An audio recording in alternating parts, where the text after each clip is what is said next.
Welcome to the Faith and Business Podcast. I'm your host, Elle Edwards, the Happiness Geek from the Faith and Business Playground, here with Bible-friendly brain gymnastics to help you be joyful for Jesus in 2019.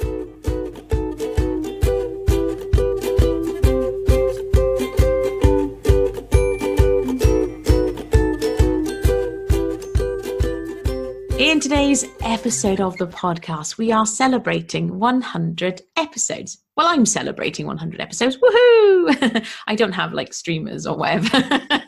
I can hardly believe actually we're at episode 100. And so I wanted to do something just to mark the occasion. Probably most people listening to this, maybe even every person listening to this, will not have listened to all 100 episodes. Incidentally, feel free to go back. I mean, there's lots of nuggets in there. I don't have any favourite episodes. I might go back and have a little scroll, and if I do find my favourites or a few favourites, I'll link to them in the show notes of this one. But really, I just wanted, by way of celebration, I just wanted to pull out some of the things that I've learnt from the last 100 episodes of the podcast. I've got 5 things written down because the list could have been 10, 15, 20 things, but then we'll be rabbiting on all day and nobody wants that nonsense. But the 5 things that they were the first 5 things that came to mind when I started thinking about this. And I've ran with these 5 things because they actually apply to life and business as well. Because at the end of the day, you don't really want to hear me telling you things I've learned about podcasting specifically. Incidentally, if you do want to start your own podcast and you're finding yourself, you've got questions, do please reach out to me. I can help. I've got 2 podcasts now, if you count the Mindset Minute as well, but I've had podcasts in the past. And my experience has been, once you know how to do it, it's easy because that's the way of life, isn't it? But so if you've got any questions and you think I can help you, reach out to me. I'd be delighted to. However, that's not one of my official 5, although that was just an extra one that slipped in. So I was thinking about this and I was reflecting on the journey. And the very first thing that I have to mention is this idea of just starting. I started, some of you listening might know or might remember or will have been privy to the conversations that I had back in July. I started this podcast as a bit of an experiment. I started it right on the cusp of the school holidays. And I said, right, okay, do you know what? This is crazy nonsense. There's no logical reason why I should be starting a podcast, a daily podcast at that, during the school holidays. Because I have children at home. It will be harder to record. It will be noisier. There's all these reasons why I shouldn't do it. But something was niggling at me anyway. And so I decided, right, do you know what? I'm just going to do it. The episodes are not going to be heavily edited. They're never heavily edited. You will probably, at some point over the last 100 episodes, you will have heard me fall over my words. I do edit out coughing fits. You'll be pleased to know, because no one wants to hear that nonsense. But if I fall over my words, tough. Get on with it. My reason for that is because that's what life is like. We show up. We just start these things. We do the best we can. Sometimes we make mistakes and we don't get a chance to edit out those mistakes. We don't get a chance to press pause and go back and make everything neat and tidy in real life. And so that's why I didn't want to do that with the podcast. And so I made that decision from the get-go that yes, it was going to be lightly edited to take out any coughing. But if I or I trip over my words, as you will have heard me say, probably whenever I invite someone to join the League of Brilliance, more than once I've said invite instead of invite, for example. And that's okay. And so that actually leads us on to the second thing as well. This idea that you will make mistakes, but it's okay. But the first thing is to start. So leading this back to you, if there's stuff that you're pondering on, if there's things that are niggling at you, I would encourage you just to give it a go. For reasons that we'll get to in reason number 5. I'm going to jump to that one as well. Because you never know where it's going to go, is reason number 5. I didn't know when I started this that we'd get to 100 episodes. I hoped. I liked the idea of doing lots of episodes, but it could have been something that I hated doing and wasn't ready for and just fizzled out. But just start. Because unless you actually try this thing that's niggling at you, you will never know. But going back on to point number 2, the second thing, you are going to make mistakes. And guess what? It's okay. Sometimes there'll be huge mistakes. Sometimes there'll be like blinding errors and you just have to hold up your hands and apologize. I can't think of any of those we've had in the podcast specifically, because ultimately it's just me and my microphone. There's not a whole lot that can go wrong. There might be a few episodes where I promised to link to something in the show notes and then I've forgotten to do that. That's about as far as it goes. But for me, mistakes with the podcast is me tripping over my words or getting my brain in a little bit of a muddle. But in life, you're going to make mistakes. And that's okay, because like I say, we only get one go at life. It's our time on this planet is really just a small little blip within the big scheme of things. And there will be times when you get it wrong, but don't let that stop you from trying. You'll make mistakes. That's okay. The third thing that I was forced to recognize is that there will be times when you wish that you'd done things differently. Now, my specific example of that is the launch of the podcast. After I launched the podcast, I found out about the iTunes new and noteworthy category. There's this idea that if you should record five episodes, get them ready to go, and start building the buzz around your podcast, and then you actually launch it properly. Because there's a period, I want to say something like 8 weeks, and if you can get into the new and noteworthy category, it's really good for your listeners, because you'll find more of them. I didn't do that because I started this podcast on a whim. I went, oh yeah, okay, let's just try that. And I just did it. And part of the just doing it was uploading it to iTunes. I didn't have a big hurrah. I didn't have any noise or fanfare around it. And no matter how much I Google how to relaunch a podcast, you can't undo that. So there will be times in life when you wish that you'd done something differently. Tough. That's my advice for you. You can't undo it. We can't rewind time. Deal with it. Move on.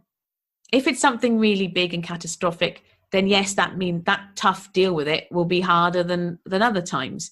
But ultimately, yeah, you might wish things are differently, but they're not. Do I wish that when my first iteration of the Faith and Business Playground in 2013 or 2014, do I wish with hindsight that I just stuck with it and done that work then? Of course I do. Right now, at the time of recording this, at the end of last year, I relaunched it and I'm getting to know people, and I'm so excited to do this work. Do I wish I could have been doing this work for the last 4 years? Yes. Can I change it? No. And the same is true for you as well. So this thing that niggles at you, assuming that you do decide to start it, or maybe you've already started it, or maybe you've got something, maybe you're feeling like, oh, but I wish, or if only I'd. Those regrets. I want to encourage you lovingly and kindly, but I want to just encourage you just to say, tough. I'm sorry, you need to find a way to deal with it and then move on. And if you need help with that, if you are finding yourself stuck in that place of where you can only focus on the negative and you find it really hard to lift yourself out, if your bounce back muscle, for want of a better expression, I love that. If your resilience, if your bounce back muscle is feeling a bit weak and you want some help, reach out to me. I'm here to help you, because that is one of the things that I'm like to say I'm quite delightfully great at. I know that us British are really bad at singing our own praises, but I'm getting better at it. If you're feeling there and you're stuck there and you can't move past it, I can help. Reach out. The fourth thing I have is that there will be times when you don't want to.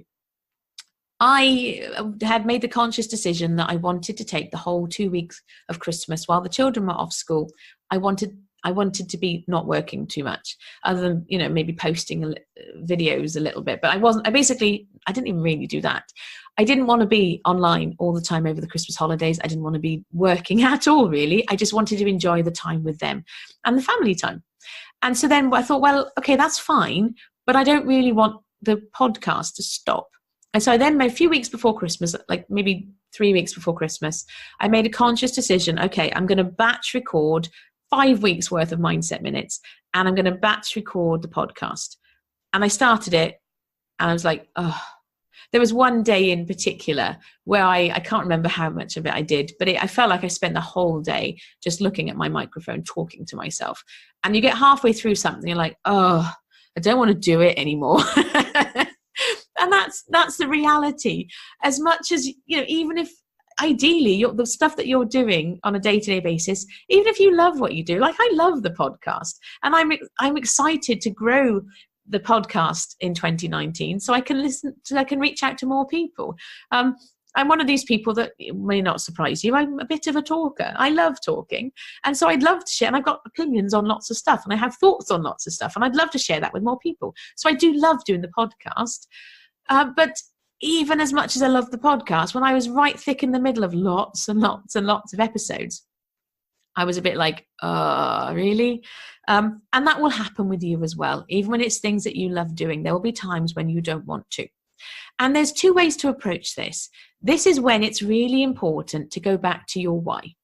And so if it's something, if you're not really wanting to do it anymore because you're a bit burnt out, or there's a lot of it to do, like with the example of the podcast, then it might just be a case of, okay, take a little break, go for a walk, come back and regroup. You know, I'm not saying you have to just battle through. One thing you will learn about me very quickly is I'm really not a fan of battling through, and no, life's too short for that. Instead, take a break, go outside, looking out the window in the pouring rain. I wouldn't want to be doing that today, but do something to change your environment. Go and, I don't know, dance to some music, or just change your state of mind, have a little break from whatever that thing is, and then come back to it. If it's something that's still really important to you, so if you've decided that you're just a bit burnt out, you're just a bit too much of it, that's when you want to go back to your why. So if you've read Happily Ever After, my little goal setting book, for want of a better expression, it's more than goal setting, but that's what that's kind of the category it goes under. But if you'll have heard me talk about how we start by identifying your perfect ordinary day, and then we start thinking about those things that you want to do that make that perfect ordinary day a reality. But then I also encourage you, before you actually get to work, to start thinking about and write down your why. Why are these things important to you? And that why is important for those days when you don't want to do it anymore. So as I'm sitting here recording this episode, I look above my desk, and for the first time ever, thanks to my friend Louise, and if you listen to the podcast regularly, you'll know I linked to this before, but she did a vision board masterclass at the end of last year, which I went to. And so my vision board doesn't really look like a traditional vision board, because in my mind, a vision board was like cutting out bits from magazines and stuff. And what I always have to thank Louise for is that she showed me an alternative way of doing it. It doesn't have to be an exercise in craft, because I really don't like getting too sticky. So instead, for me, I found photographs of things that put a smile on my face, or bring back memories, or signify something for me, stuck my words, my ways of being as words on top of those photographs, and then got them printed as a great big photo poster that's above my desk. So anytime I look up and look at those, it automatically puts a smile on my face, which is great anyway, because it gives you that happiness hit, which will then power through your day anyway. But it also reminds me of why I'm doing the work that I'm doing. And so if you're having that time where you're like, oh, I just don't want to do it, right, I would encourage you to go back to your why. And if when you go back to your why, you go, actually, I really, really don't know why I'm doing this, maybe you actually want to knock it on the head. Sometimes there'll be times when you don't want to, and that's a sign that you shouldn't be doing it anymore. Now, I would caution you, I wouldn't say jump on those impulses. Don't just throw things out, but think about it, pray about it, ask God about it. Think about your why, and then be honest with yourself. I had to do this last year. At the start of 2018, I've told you before, it was all about the fiction. I was going to write my back catalogue. And then I got to about maybe July, no, sooner than that, May. Yeah, it was May, June time. And I did some business training it was all about my friend Meg. She has this thing called the Value Blueprint, and it was how to take all the different aspects of what makes you you and meld them into your business. And at the time, I had effectively 2 different businesses running off one website. And as a result of that, this led to that, led to that, led to that. Long story short, by the end of the year, I'd relaunched the Faith and Business Playground.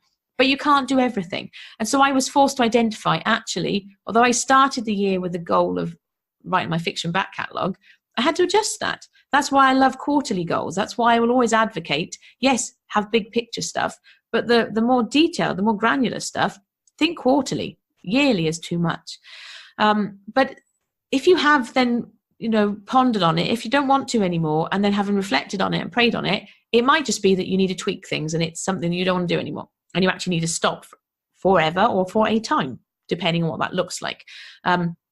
People, we like to quote the Winston Churchill thing about never, never, never give up. Sometimes it's okay to give up. I'm just saying, we don't talk about this a lot, but actually sometimes it's okay to stop. sometimes it's okay to go, nah, not doing it anymore. Yeah. Ideally, prayerfully, with thought, don't just leap from one thing to the next, but sometimes it's okay to stop. So I'm just saying. And finally, my last little lesson from 100 episodes of the podcast was the one I mentioned earlier, this idea that you'll never know what it will be when you start. Even if you, somebody who sets goals very rigidly, you do it every 90 days and you still can't know the end result when you start. You have to start with the first 1 or 2 steps in place. You might have an idea of how you think it will be at the end of it all, but you can't know what it's going to be like because you don't exist in a bubble. There's you in your little corner of the world doing your thing, and banging against your bubble, if you did live in a bubble, is other people's bubbles. We don't create in a vacuum. We create stuff, we put it out in the world, and as a result of what you're doing, things get tweaked and adjusted. You cannot know what it will be. But it's more important is you can't let that not knowing stop you from even trying. Because if you wait until you know all the answers, if you wait until you have it perfectly mapped out, you are never going to get it done. There are probably countless documents on shelves in offices across this country of business plans and outlines and which are just gathering dust, which the moment you put pen to paper and go, I'm going to do this stuff, it almost becomes obsolete because stuff changes. And so, yeah, I do have a kind of outline of some of the stuff I do. But when I my example of this is I thought, okay, I should be more organized. That's always a warning sign. I should be more organized. I need an editorial calendar. And so I sat down to try and plan out weeks and months of podcast episodes and mindset minutes and stuff. And I was like, oh, do you know what? But the thought of it just made me go, oh, I really don't want to do this. So instead, I like to be a week or so ahead because it allows space. If, for example, I don't know, I caught the flu or I was poorly or whatever, this stuff can go out there still. It doesn't just grind to a halt. So I do like to be a little bit ahead of myself. Never used to be, incidentally. I used to be very much flying by the seat of my pants. But apparently as I get older, I can get a little bit more learned and a bit more wise. So I do like to be a little bit ahead of myself. But I can't tell you what we're going to be talking about in the podcast a month from now. I haven't got a clue yet because I haven't written it yet because I don't know. And part of my goal, I guess, what's really important to me as I develop and grow as a person and within my business is I'm very clear the Faith and Business Playground was God's idea. And he was the one that brought it back to my mind and showed me actually this is the work that I want you to be doing. And so therefore, if we're going to be saying, right, we're wanting to grow and be these people who are God's people, he puts ideas in our heads all the time. I mean, not like literally all the time, but like, those niggles that you get, those nudges, those ideas. I want to encourage you to follow them, to try them, to reach out to them. The number of times when I've put something out, like a mindset minute, for example, and someone has said, how did you know that's exactly what I needed to hear today? And the answer is, I didn't know. It's pure coincidence, really, that episode went out on that day when you needed it. But it's not a coincidence. It's a God incidence because God doesn't operate in time the way that we do. And so me recording these 2 weeks ahead, he'll know what you need in 2 weeks' time when he puts those thoughts in my head. That's the way it works. So if we get too rigid with stuff, if we determine that we have to have all the answers in place before we start, we lose that connection. We shut off that opportunity for God to speak through us and for God to give us those ideas. And I don't know about you, but life feels much more fun and enriched when I feel like I'm co-creating with God. And so just because you don't know how it's all going to work out, don't let that stop you. I've been quite upfront about, I don't know exactly what the Faith and Business Playground will look like. I've told you before, I have the business training ideas for the next 3 months. After that, I'm going to be guided by what the people in the playground need. I'm going to be guided by the ideas that come up. I'm open to seeing how God builds this thing. And the same can be true for you as well. So if there's something that's niggling at you, or there's a thing that you're almost on the cusp of doing, but you're a bit afraid because you don't know all the answers, and you're afraid you're going to make mistakes, or you're afraid that, you haven't got the ability to stick with it, I would encourage you to try. You don't need to know all the answers. You just need to know the very next 2 steps, ideally. As long as you know what to do next and the step after that, you're golden.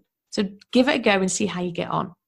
And as we wrap this up, because I don't know how long this episode is going to be, I think it's going to be a longer one than usual, looking at the timer. But if if this feels like something, this idea of co-creating with God, this idea of being people who do follow those nudges, the Faith and Business Playground might be for you. Come on over to the League of Brilliance. That's my free Facebook community. If you and I have never, if you're listening to this and we haven't really interacted much, because my experience is the way I personally grow and build stuff is I get to know people. People get to know me and they go, yeah, Elle, you're my kind of person. Let's work together. Particularly with stuff like coaching, you know, can you imagine trying to get coaching from someone and someone you've listened to, you've never interacted with? That sounds crazy to me. So I would encourage you, if you're brand new, if you've never or not very much interacted with me and the way I sort of show up in the world, I would encourage you to come and join the League of Brilliance. It's my free Facebook group. If you hate Facebook groups or that's not your thing, go to faithandbusinessplayground.com, sign up for the emails. But if it resonates, I want you to find a way that works for you, where you can find out more, where we can get to know each other, because this might be a sign that I can help. But more than anything, right now, thank you for listening. If you've been here for the last 100 episodes, do tell me. Like, if you think you've listened to almost all of them, you deserve like a badge or something. I've got some postcards in my filing cabinet from when I used to send out Elle Post. Message me or drop me an email and tell me that you think you listened to pretty much all 100 episodes, and I will send you one of my little delightful postcards by way of thank you. It's only a small thing, but hey, real mail is cool. But if you're listening, if you enjoy this and you're not already subscribed, do please subscribe. If you enjoy the Faith and Business podcast, of course, please leave a review. It helps other people to find it. But more than anything, thank you for listening. Thank you for being here for the last 100 episodes. Here's to the next 100. Woohoo! I look forward to catching up with you soon. Take care. Bye-bye.